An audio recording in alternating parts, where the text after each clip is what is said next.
କିଛି ଏକ୍ସପିରିଏନ୍ସ କହିବେ? ରମେଶ ବାରିକ, ମୁଁ ଓଡ଼ିଆ ଫିଲ୍ମ ପ୍ରୋଡ୍ୟୁସର। ମୁଁ ଏତେ ସୁନ୍ଦର କାହାଣୀ ମୋ ଓଡ଼ିଆରେ ଏବେ ଆସ୍ତେ ତିଆରି ହେଲାଣି। ଅଲ୍ ଅରିଜିନାଲ ଷ୍ଟୋରି ଏତେ ଦେଖି ସୁନ୍ଦର ଲାଗୁଛି, ଖୁସି ଲାଗୁଛି। ଏତେ ସୁନ୍ଦର କାହାଣୀ, ସୁନ୍ଦର ଡାଇରେକ୍ସନ, ସୁନ୍ଦର ଆକ୍ଟିଂ। ସେ ଝିଅଟି, ଛୋଟ ଝିଅଟି ମୁଁ ଦେଖିଲି, ଫାର୍ଷ୍ଟ ଟାଇମ୍ ଦେଖିଲି, ମାନେ ନୈନା, ପୃଥ୍ୱୀରାଜ, ସେ ଅନମୋଲ। ଝିଅଟି, ମାନେ ଏଭ୍ରି ୱାନ୍ ସୁନ୍ଦର କାମ କରିଛନ୍ତି।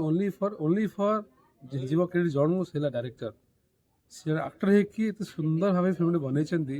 ପ୍ରତିଟି ସଟ୍ କେଉଁ ଭଳିଆ ନେବାର ଅଛି, କେମିତି ଆଙ୍ଗେଲ କ'ଣ, ତାର କ୍ୟାମେରା ସେନ୍ସ କ'ଣ, କେଉଁ ଜାଗାରେ ରଖିବ, ସଟ୍ ଟେକିଂ କ'ଣ, really very good. Every one, ମାନେ କୁନା ଭାଇଠୁ ନେଇକି ଏଭ୍ରି ୱାନ୍ ଭେରି ନାଇସ୍। ମାନେ ମୁଁ ଭଳିଆ ମଣିଷ, ମୁଁ ବହୁତ ଇମୋସନାଲ, ମୁଁ ଏତେ କାନ୍ଦି ପକେଇଲି, ଲାଷ୍ଟ ବାହାରକୁ ପଳେଇଗଲି। ମାନେ ଏତେ କାନ୍ଦ ରହିଗଲା, ମୋତେ ଲାଜ ଲାଗିଲା, ବାହାରକୁ ପଳେଇଲି, ପୁଣି ଆଉ ଥରେ ଫେରିଲି। Really very good story. ମୁଁ ଚାହିଁବି ଓଡ଼ିଆ ଦର୍ଶକ ଏଭଳି ଫିଲ୍ମ ପ୍ଲିଜ୍ ସପୋର୍ଟ କରନ୍ତୁ ଇଣ୍ଡିଆ ଫିଲ୍ମକୁ। ମୁଁ ଚାହିଁବି ସାରା ଓଡ଼ିଶା ଆସିକି ଫିଲ୍ମ ଦେଖନ୍ତୁ, kindly request every one. Thank you. Thank you.